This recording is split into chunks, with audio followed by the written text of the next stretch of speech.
It was late. The San Giovanni Rotondo monastery was shrouded in the deep silence of the night, a silence broken only by the whisper of the wind against cold stone. Young Padre Pio sat in the guest room, absorbed in prayer, when a figure materialized near the fireplace. An old man, wrapped in a heavy cloak, seemed to emerge from the shadows themselves. Pio, unafraid but cautious, looked up and asked a simple question: "Who are you, and what do you want?" The old man's reply would not just defy logic, it would tear a hole in the veil between our world and the next. He said, "I am here, for my soul." To understand the weight of that moment, you have to understand the place. San Giovanni Rotondo wasn't just a building. It was a fortress of faith, perched in a remote part of Italy. Life for the Capuchin friars was a strict rhythm of prayer, work, and silence. Strangers didn't just wander in, especially not after the gates were locked for the night. The fireplace where the old man stood was rarely used, its embers long dead. There was no earthly reason for anyone to be there.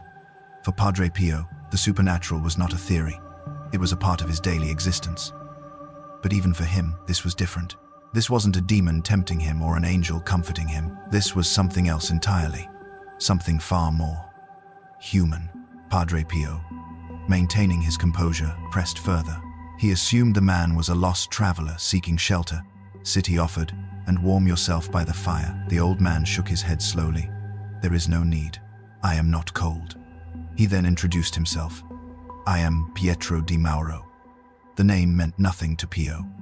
The man continued, his voice heavy with a sorrow that seemed ancient. "I was a friar in this very monastery. I am in Purgatory." The statement hung in the air, cold and absolute. This wasn't a madman. His eyes held a clarity, a profound sadness that spoke of a reality beyond mortal comprehension. He was a soul, trapped between earth and heaven, and he had sought out the one man on earth he knew could see him. Padre Pio, now understanding the gravity of the situation, asked the question that defines the state of purgatory: "Why are you here? What is your debt?" The soul of Pietro explained that he had died in this monastery on September 18th, 1908, in a fire that had consumed his cell. But it wasn't the fire that condemned him to this state of purification. It was something quieter, a sin of omission. He confessed that during his time as a friar, he had been tasked with the care of the main altar, a sacred duty. But he had been negligent. He rushed through his responsibilities, failing to show the proper reverence and care for the Blessed Sacrament. It was a small failure in the eyes of men, perhaps, but in the eyes of God, it was a debt that had to be paid, a debt of love, left wanting. The soul's purpose for this visit was not just to tell his story. It was a desperate plea. He looked at Padre Pio, his spectral form shimmering in the candlelight. "God, in his infinite goodness, has allowed me to come to you and ask for your help." He didn't ask for gold or grand gestures. His request was the most powerful and simple prayer the Church can offer. "I need you to say Mass for my soul tomorrow morning. If you do, I will be able to enter paradise one Mass." That was the price of his entry into eternal glory. It's a staggering thought. The spiritual power contained within a single Eucharistic celebration was enough to bridge the chasm between purification and heavenly bliss. The fate of this soul rested entirely on the shoulders of the young priest before him. Padre Pio promised he would offer the Mass. But as the soul turned to leave, a wave of human doubt washed over the priest. This was an incredible event. How could he be certain? How could he tell his superiors without them thinking he was losing his mind? He needed something tangible, a sign. "Wait," Pio called out. "Before you leave, I want proof that you truly came from God, and not from the devil." He had to be sure this wasn't a demonic deception, a trick to lead him astray. The soul stopped, seemingly understanding. It turned back, its sorrowful eyes meeting Pio's. "I will leave you a sign," it said, "so that you will not doubt." What happened next was a moment of pure, terrifying, supernatural power. The soul of Pietro di Mauro glided towards the heavy wooden door of the guest room. He raised his hand. It wasn't a physical hand of flesh and blood, but it possessed an otherworldly energy. He pressed his palm and fingers against the wood. For a split second, nothing happened. Then, A sizzling sound filled the room, like water hitting a hot iron. A plume of acrid smoke billowed from the door. The soul pulled its hand away and vanished into thin air, as if he had never been there at all. Padre Pio stood frozen, his heart pounding in his chest. Where the soul's hand had been, burned deep into the solid wood, was the perfect, charred outline of a human hand. The heat radiating from it was intense. The proof had been given. Shaken to his core, Padre Pio immediately went to the monastery's superior, Father Paolino da Casacalenda. He recounted the entire, incredible story.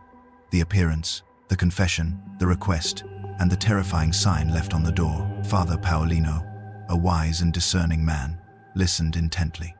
He knew Padre Pio was not prone to flights of fancy. Together, they went back to the guest room. The smell of burning still hung heavy in the air. The handprint was undeniable. It was not a surface scorch. It was burned deep into the grain of the wood, a permanent scar on the monastery itself. This was physical evidence of a spiritual reality. An investigation was launched immediately. They had a name, Pietro di Mauro, and a date of death, September 18th, 1908. The friars descended into the monastery's archives, a repository of centuries of Capuchin history. They searched through the old registries, the records of every friar who had lived and died within those walls, page after page of elegant, faded script. And then, they found it. An entry confirming that a friar named Pietro di Mauro, belonging to their order, had indeed died tragically on September 18th, 1908. The cause of death listed, asphyxiation, after his straw mattress caught fire in his cell. Every detail the soul had given was true.